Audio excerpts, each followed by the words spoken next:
Hello, this is Dr. Ron Valdiserri reporting from the 2015 National Summit on HCV and HIV.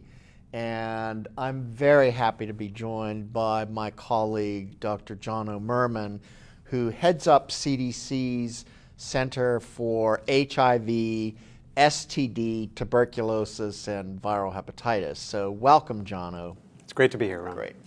I wonder, I know that many of the viewers have been reading about the outbreak of HIV and hepatitis C virus in Indiana. I wonder if you can share with us what you think that means in terms of America's epidemic. Over the past 3 decades, the one population where we've had the greatest success in reducing new HIV infections is among people who inject drugs. We've had an 89% reduction from the peak of the epidemic.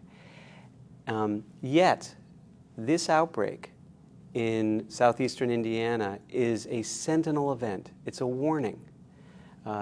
It tells us that we have to detect these episodes quickly, we have to respond effectively, we have to do smart things, and we have to think bigger and more comprehensively than sometimes that we do. So let me ask you a question. First of all, why do you think we were successful on the 89% side, and what changed in terms of this particular outbreak? Well, there's a trio of services that are effective in reducing HIV and hepatitis C acquisition among people who inject drugs. The first is drug treatment. Help people stop using drugs and injecting them. The second is HIV and hepatitis C treatment. If your HIV viral load is suppressed, you're less likely to transmit to others. And if you're cured of your hepatitis C infection, you're also unable to transmit to others. And the third is access to sterile injection equipment. Studies have shown that comprehensive programs reduce the incidence of HIV and hepatitis C among people who inject drugs, to some extent because it helps them stop injecting. So that's what accounted for much of the success in the past. What happened in this particular county in Indiana where we saw this outbreak? Can you share some more information about that? Yes, well, the first thing is we had an astute public health nurse who was doing disease investigation specialist work, which is following up on the contacts of people with HIV infection.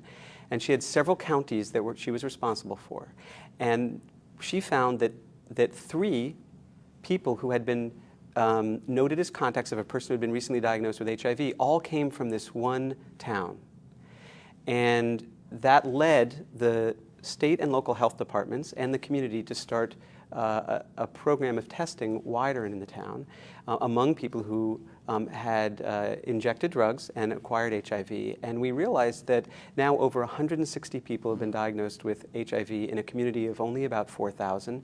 And more than that number have been diagnosed with hepatitis C, which is a bit more easily transmitted during drug use.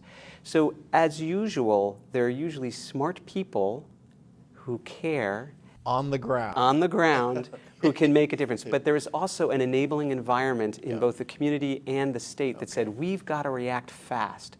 CDC's had a great collaboration with all of the different parties, and there's been some success. We now have a fair proportion of people who've been diagnosed with HIV already getting antiretroviral therapy, and some are already virally suppressed. We've also identified people with hepatitis C, and ideally there are efforts to set up long-term programs so that people who were injecting can stop using drugs.